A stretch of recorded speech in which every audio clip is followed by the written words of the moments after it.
ဘာကြောင့်ဖလားမြို့ကိုစကားပြန်လဲထင်းချုပ်ခဲ့တယ်လဲဆိုတဲ့အကြောင်းကိုကျွန်တော်အနည်းငယ်ပြောတော့မှာဖြစ်ပါတယ်ကျွန်တော်တို့တော်လိုင်းအားဆမှာ CNF က SC လမ်းကြောင်းအတိုင်းကိုတော့ဖို့ဆွဲကြိုက်ထားပါတယ်အဲ့ဒီချိန်မှာပီတိုလိုထုတ်က CNF ကိုတားဝေဖန်လာခဲ့ကြတယ်အဲ့ဒီပီတိုလိုထုတ်ရဲ့ဝေဖန်မှုကိုမခံနိုင်တဲ့နောက်ဆုံးကြမှာ CNF ကဒီ2021ခုဒေါ်လာရေးဖက်ကိုပန်ဝင်လာခဲ့တယ်ပန်ဝင်လာတာနဲ့အမျှသူက NCA စာချုပ်တုံးကစကားဆနဲ့ချုပ်ဆိုခဲ့တဲ့စာချုပ်အတိုင်းချက်ချင်း2021မေလ29ရက်နေ့မှာ NGO နဲ့ထပ်မံပြီးတော့စာချုပ်ဆိုခဲ့ပါတယ်အဲ့ဒီချိန်လုံးက CRPH နဲ့ ICNC စီဘီတာဖြစ်တယ်အဲ့ဒီစီဘီတာကိုကျော်လွှားပြီးမှ NGO နဲ့စာချုပ်ဆိုလိုက်တယ်ဒါမယိုးသားမှုပထမဆုံးအချက်တစ်ခုဖြစ်တယ်တကယ်တော့ဒီ2020ရွေးကောက်ပွဲအရာပီတိုလိုထုတ်အများဆုံးကထောက်ခံအားပေးတဲ့ NLD လွတ်တော်အမတ်တွေနဲ့ဒီ NGO အစိုးရကလက်တွဲပြီးမှဒီမျိုးတော်လာရေးကိုအောင်မြင်တဲ့အထိခိုင်မာတွားကြရမှာဖြစ်ပါတယ်ဒါပေမဲ့ဒီအနရလွတ်တော်ကိုစလေတွေနဲ့ဖွဲ့စည်းထားတဲ့ CRPH နဲ့ ICNC ကိုပြီးဖယ်ထားပြီးမှဒီစကားဆနဲ့ NCA ချုပ်ဆိုခဲ့တဲ့ CNN နဲ့ဒီချာလက်မကြီးချုပ်ဆိုခဲ့တာကဒါကဘာကြောင့်လဲဒါ NGO အနေဖြင့်ချင်းလူမျိုးများပြတ်သားမှုမရှိဘဲနဲ့နှစ်ဖက်ခွနဲ့ချင်းနိုင်ငံရေးကိုနှစ်ချမ်းကွဲအောင်စတင်ပြီးမှစိတ်ကွဲခဲ့တဲ့ပထမဆုံးအချက်ဖြစ်တယ် CNF ကလည်းဒါလို့ရက်တီကိုရိုးသားမှုမရှိပဲချင်းပြည်နယ်တပြည်နယ်လုံးမှာ CNF CNA ရဲ့နိုင်ငံရေးလမ်းစဉ်အတိုင်းချုပ်ကိုင်စိုးမှုလွမ်းမိုးနိုင်ဖို့အတွက်လည်းဆုံးဆိုခဲ့တာဖြစ်ပါတယ်ဒီကနေသဆင့်ကျွန်တော်တို့ CADC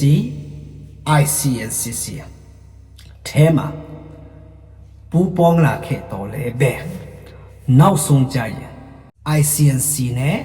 CADC ကို CNF ကဖြစ်တင်ခဲ့တာပဲဒါဒုတိယအမှားတကယ်တော့ CNF CNA အနေဖြင့်ဒီ ICNCC နဲ့ CADC ကိုလုံးဝမဖြစ်တင်တင်ဖို့မင်းတို့ဒီအတ္တကြီးမားမှုကြောင့်ဒီ ICNC ကိုဖျက်တင်ခဲ့တာနဲ့အခုလက်ရှိချင်းပြည်နယ်မှာ CB နဲ့ CC ဆိုပြီးမှနိုင်ငံရေးစီရေးတဘောထားကွဲလွဲမှုနှစ်ချမ်းကွဲအပ်သွားခဲ့တာဖြစ်ပါတယ်တရားခံကမင်းတို့ CNF နဲ့ NLD ကြောင့်ဖြစ်ပါတယ်ဒါချင်းပြည်သူတို့ထုတ်ကအားလုံးတိကျနားလည်ကြပါစေဒါကိုနားမလည်ဖို့ဆိုရင်မြက်ကားတွေဖြစ်တဲ့ချင်းလိုမျိုးတယ်အဲဒီကနေစတင်ပြီးမှတဖြည်းဖြည်းကွဲအပ်လာခဲ့ပြီးမှနောက်ဆုံးကြရင် CNF CNA အနေဖြင့်မရာ MDF ကိုတွားတိုက်ခိုက်လိုက်တယ်ပြီးတော့ CNF CNA ရဲ့ဖွဲ့စည်းထားတဲ့ Chilean Council ထဲမှာမပါဝင်လို့အဖွဲ့အစည်းတွေကလည်းဒီ2023ဒီဇင်ဘာလမှာချင်းနီနောင် CB ကိုဖွဲ့စည်းလာခဲ့တယ်အဲ့ဒီ CB အမည်နဲ့မြို့တင်တိုက်ပွဲတွေဆင်နွှဲခဲ့ကြတယ်ဆင်နွှဲခဲ့ကြပြီးပါမတူပီမြို့ကိုတင်းပိုက်နိုင်ခဲ့တယ်အဲ့ဒီမတူပီမြို့တင်းတိုက်ပွဲတုန်းကလည်းစကားဆနဲ့ပူပေါင်းပြီးမှအဆက်အသွယ်လုပ်ပြီးမှဒီမဟာမိတ် AA နဲ့ချင်းနီနောင်တွေကိုနောက်ကျောဘက်ကနေဓာတ်နဲ့ထိုးပြီးမှတနက်နဲ့ပစ်တက်လိုက်တယ်ဒါ CNA CNF ရဒေါ်လာရေးကိုဖျက်ဆီးတဲ့ဖြစ်ရလုံးရတယ်ပြီးတော့မတူပီမြို့တင်တိုက်ပွဲပြီးတာနဲ့ CNF ကကိုဌာနချုပ်နဲ့အနည်းဆက်ဆုံးမှာရှိနေတဲ့ထန်တလာမြို့ကိုတင်းပိုက်နိုင်အောင်အလုံးအရင်မကြိုးစားပဲနဲ့ဖလားမြို့နဲ့တီးတင်မြို့ကိုတင်းပိုက်ဖို့သူကစစ်ကြောင်းနဲ့ကြောင်းခွဲပြီးမှခြိတက်လာခဲ့ကြတယ်အထူးသဖြင့်ဖလားကိုတင်းပိုက်ဖို့သူတို့ကလိုင်ဗာထီတော့ရောက်တယ်လိုင်ဗာမှာစီးနေတိုက်ရင်300 400လောက်ရောက်ခဲ့ကြတယ်အဲ့ချိန်လုံးကဒီတီးတင်နဲ့ဖလားကိုစီးပြီးကသူ့မဟာဗျူဟာတဲ့တိတိကျကျတက်ထုတ်ဖို့ရစီမံကိန်းရေးဆွဲကြပြီးတာဖြစ်ပါတယ်အဲ့ဒီ CB ရဲ့မဟာဗျူဟာစီမံကိန်းတွေကိုဖြည့်ဆည်းပြီးမှကြားဖြတ်လုပ်ပြီးမှစီနေကဖြည့်ဆည်းတော့ခဲ့တာအဲ့ချိန်လုံးကဖလမ်အယက်တာလူကြီးတွေကလိုင်ဗာထိတော့တွားပြီးမှစီနေထားမှာအကူအညီတော့တောင်းခဲ့တယ်လေဖလမ်ကိုမတိုက်ခိုက်ကြနဲ့ဖလမ်ကိုမတိုက်ခိုက်ကြပါနဲ့ဆိုပြီးမှတောင်းခဲ့တယ်အဲ့ဒါကြောင့်ဒီဖလားမျိုးကိုဒီလိုဖြစ်အောင် CNA ကအမျိုးမျိုး2023-24ကလေးကဒီလိုမျိုးတို့ကစီမံကိန်းချနေတာဖြစ်ပါတယ်အဲ့ဒီမှာဖလားမြို့ဖက်ကို CNA ကမြို့တင်တိုက်ဖွဲ့စီနေပူလာခဲ့တယ်ဆိုရင်ချက်ချင်းစကားစားနဲ့မရင်ဆိုင်ပဲနဲ့ CNO နဲ့ချက်ချင်းတိုက်ခိုက်မှာအဲ့တုန်းက CNA ကလိုင်ဗာဖက်ကနေဆက်သွားတယ်ဆိုရင်ဒါပေမဲ့အဲ့ဒီမှာဆက်မသွားတော့ပဲနဲ့သူတို့ကဒီရီခေါ်တာဖက်ကနေလိုက်တွေ့ဖက်ကိုသွားလိုက်တော့နောက်ဆုံးကြရင် CNF တွေကိုကြားဖြတ် ZR ကတားလိုက်တယ်တားလိုက်ပြီးမှလိုက်တွေ့ကနေတစင် ZR နဲ့အကြီးအကျယ်တိုက်ပွဲဖြစ်ပွားခဲ့ပါတယ်ဖြစ်ပွားခဲ့ပြီးမှတိတိမြို့တုံးတိုက်ပွဲတွားဖို့တွားနေတာကိုအဲ့ဒီကနေရင်တဲရင်ပြီးကနေတစင်ဒီလိုက်တွေ့ဖက်ကနေတစင်တွန်းစာဖက်ကိုတို့ကစစ်ကြောင်းထိုးလိုက်တယ် CNF ကစစ်ကြောင်းထိုးလိုက်ပြီးမှအဲ့ဒီမှာပြောလိုက်မယ်ဆိုရင်တွန်းစာက ZR ကထင်းချုပ်ပြီးသားဖြစ်တယ်ဒီခိုင်း ZR ကတင်းချုပ်ပြီးသားဖြစ်တယ်စကားစားနေသူတို့ကတွန်းစာကနေတီးတင်ဖက်ကိုပူးပေါင်းလာခဲ့ပြီးသားဖြစ်တယ်အဲ့ဒီစကားစားတွေထွက်ပြီးတဲ့စခန်းဆွန့်ခွာပြီးတဲ့စခန်းမှာ CNA ကဝင်ပြီးမှတွန်းစာမျိုးကိုမြို့တင်တိုက်ပွဲလုပ်တယ်ဆိုပြီးမှဝင်တင်ပွဲလိုက်တာတင်းတာကသူတို့ကစကားစားကိုတိုက်တာမဟုတ်ပဲနဲ့ ZR နဲ့တိုက်ခိုက်ခဲ့တာဖြစ်ပါတယ်ပြီးတော့ဖလားမြို့တင်တိုက်ပွဲစီနွိုင်းခဲ့တယ်အဲ့ဒီစီနွိုင်းနေစီမှာ CNF ကဖလားမြို့တင်တိုက်ပွဲကိုမအောင်မြင်နိုင်အောင်ငွန်တီတာမအမျိုးမျိုးဝန်ပီတိုတို့ထိုးဒီကိုစီယုံလေးလုပ်တယ်ဘာတွေ online ပေါ်မှာပြောင်းကြတယ်ဖလားမြို့တင်နိုင်ဖို့ကိုအမျိုးမျိုးဖြတ်စီခဲ့တယ် CNF ကမကဘူးတီးတင်ကိုလည်းဖြတ်စီဖို့တို့ကတွားကြတယ်အဲ့ဒီမှာတီးတင်ကို CNF တွေကတိုက်ခဲ့တယ်ဆိုရင်တီးတင်ကထန်တလာတော့အကုန်မီးလောင်ပြကြသွားမယ်ဆိုတာကိုသိကြတဲ့အတွက်ကြောင့်ဒီပြည်တဲ့ဇောင်းလဲတွေက CNF တွေရဲ့မတိုက်ခိုက်ခင်မှာတိုက်ခိုက်လို့မကြအောင်ကြောင်းဝင်တိုက်ခိုက်လိုက်တယ်တိုက်ခိုက်လိုက်တော့တီးတင်မှာအင်းစင်15ရင်တော့မီးလောင်သွားခဲ့တယ်အဲ့ဒီနောက်ပိုင်းမှာဖလားမြို့တင်းတိုက်တော့ဆက်လက်ဆင်နွှဲတယ်ဖလားမြို့နဲ့တီတာတစ်ခုလုံးမှာ CNA ကလည်းသူ့ရဲ့အချို့ရဲ့အမျိုးမျိုးတီဆောင်နိုင်ဖို့အတွက်ပြီးတော့ဖလားပီတိုလိုထိုးရဲ့စီလုံးငင်ဝတ်ဖို့ကိုပြိုကွဲဖြစ်စီနိုင်ရတော့အမျိုးမျိုးသူကဒီလူမျိုးတွေစုကို defect and role လုပ်ပြီးမှတွေးခွဲဖြစ်စီခဲ့လိုက်တယ်ဒါပေမဲ့ CB မဟာမိတ်အကူအညီနဲ့ဖလားမြို့ကိုကျွန်တော်တို့2020ကဧပြီလမှာတင်ပိုင်နိုင်ခဲ့တယ်အဲ့ဒီတင်ပိုင်နိုင်ပြီးတဲ့နောက်ပိုင်းတလနလလောက်အကြာမှာဒီဖလားမြို့ကိုဖျက်ဆီးနိုင်ဖို့ဖလားပီတိုလိုထွက်စီလုံးငင်ဝတ်မို့ကိုဖျက်ဆီးနိုင်ဖို့ကြာအတွက် CNF နဲ့အမျိုးမျိုးစူးစမ်းနေခဲ့တာကိုမအောင်မြင်ခဲ့တဲ့အတွက်ဒီ CDF ဟွယ်ငေါကိုပွေးတဲ့ကိုအတုံးချပြီးမှ CDF ဟွယ်ငေါအမိဖြစ် CNDF ကိုရန်တိုက်ပြလိုက်တယ်နောက်ဆုံးကြရင် CDF ဟွယ်ငေါနဲ့ CNDF ကတိုက်ပွဲဖြစ်ပွားခဲ့ရော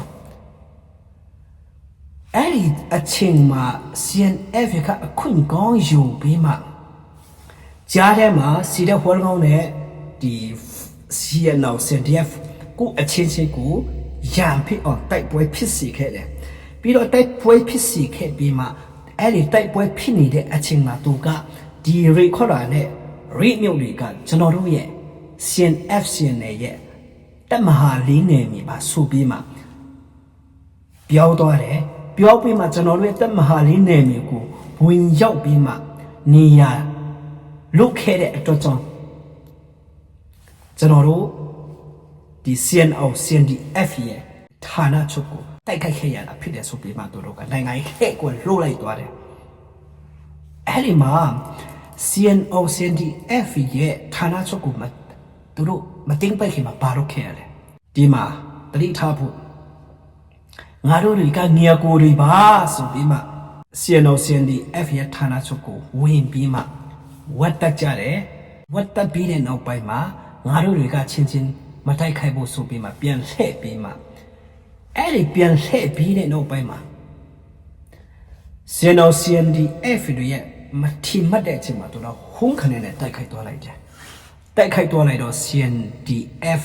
ရဲ့ဌာနချုပ်လဲတို့ကထင်းချုပ်ခဲ့တယ်တို့ထင်းချုပ်လိုက်တဲ့အချိန်မှာ CNO CNDF တပ်သားတွေကတနေရာမှာတို့ကနောက်ဆုံးခဲ့ကြတယ်အဲ့ဒီနောက်ဆုံးပြီးမှ CNDF ရဲဘော်တွေနောက်ဆုံးနေတဲ့အချိန်မှာတို့ကနောက်ကနေလိုက်လာတာပဲအဲ့ချိန်လုံးကတတိထားဖို့က CNF က CNDF ဌာနချုပ်ကိုတင်းပိုက်မဲ့အချိန်မှာအဲ့ဒီမှာစကလည်းဒီကလေးမျိုးကလည်းချက်ချင်းစစ်ကြောင်းထိုးလာခဲ့တယ်ဘာကြောင့်စစ်ကြောင်းထိုးလာခဲ့တယ်လဲဆိုရင်ဒီမှာ CNF နဲ့စကတို့ကလိုဝပူပေါင်းခဲ့တယ်ဒီ CNO CNDF ရဲ့အားနေနေတဲ့အချိန်မှာ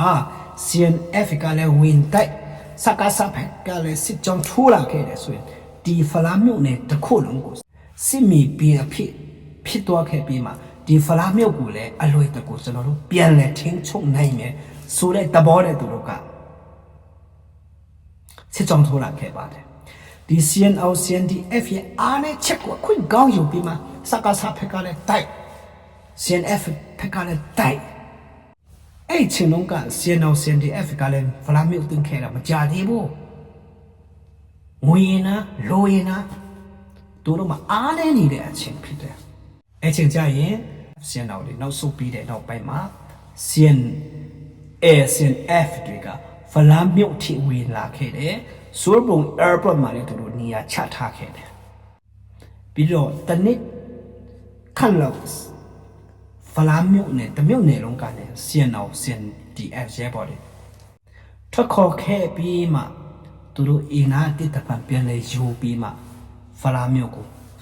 ပြန်တက်လာခဲ့ကြတယ်အဲ့ဒီပြန်တက်လာတဲ့အချိန်မှာပဲစကစစ်ကြောင်းထမှန်ထိုးလာတယ်ထိုးလာပြီးမှအခုရန်ဒီလိုနောက်ဆုံးကြရင် CNF နဲ့ကလည်းဖလားမြို့နယ်ကိုစစ်မြေပြင်အဖြစ်ဖန်တီးပြီးမှဘီတိုလိုထုတ်ကငင်းငွေကြပြီးမှဒီ CNO CNDF ကိုဘီတိုလိုထုတ်ရဲ့အားပေးမှုကိုကြဆုံသွားမယ်ဆိုတဲ့သူတို့ရဲ့နိုင်ငံရေးကစားကွက်ထဲမှာ CNO CNDF ကလည်းကြပြန်ရောနောက်ဆုံးကျရင်အတူတကွစစ်တိုက်တဲ့ငါတို့စစ်ကိုငင်မယ်စူပြီးမှသူတို့ကိုငင်တောင်းလာခဲ့တယ် CNO CNDF ကလည်းလက်ခံပြန်ရောလက်ခံလိုက်တဲ့အချိန်မှာပါလေသူတို့ကရင်ကျုံကိုလည်းကတော့ပြောတယ်လေငါတို့ CNA မှာအင်နာနှစ်တောင်းကြော်ရှိတယ်ဆိုပြပြောတယ်ဒါဆိုရင်သူတို့နိုင်အောင်တိုက်တယ်လားမတိုက်ဘူးအလားပြန်နေတိုက်ကြတာတကယ်တားနိုင်အောင်တားမယ်ဆိုရင်စကားတွေစတက်လာတဲ့အချိန်မှာခိုင်ကန်းကနေနော်အခုစီးရင်ဒေတာဆိုရင်စီထင်းချုံနေပြီဖြစ်တယ်ခိုင်ကန်းကနေဒီရောင်ကောင်းကြမှာ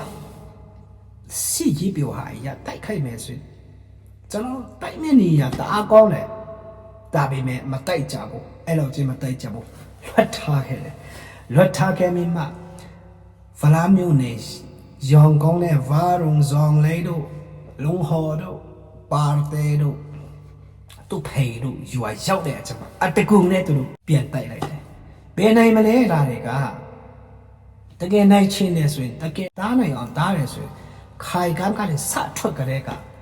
အင်းအလုံးရင်းနဲ့တိုက်ခိုက်ရမှာဖြစ်ရတားရမှာဖြစ်ပါတယ်ဒါပေမဲ့တားဖို့ပါကြောင်းလဲဒါနောက်ကွယ်မှာနိုင်ငံရေးကစားကိုဆိုတာကိုတိတာပေါ်လို့နေတာကိုဒါကိုပြီးတော့တို့မြအားလုံးနားလည်နိုင်ကြဖို့လို့တယ်။ဘာကြောင့်ဒီလိုမျိုးဖလားမျိုးကိုစကားစပြန်လဲထင်းဆုံနိုင်ခဲ့တယ်။အထက်ကဒီဟာတွေကြောင့်ဖြစ်တယ်။တော်လိုက်အစကတည်းကနေကျွန်တော်ပြောနေတဲ့အတိုင်း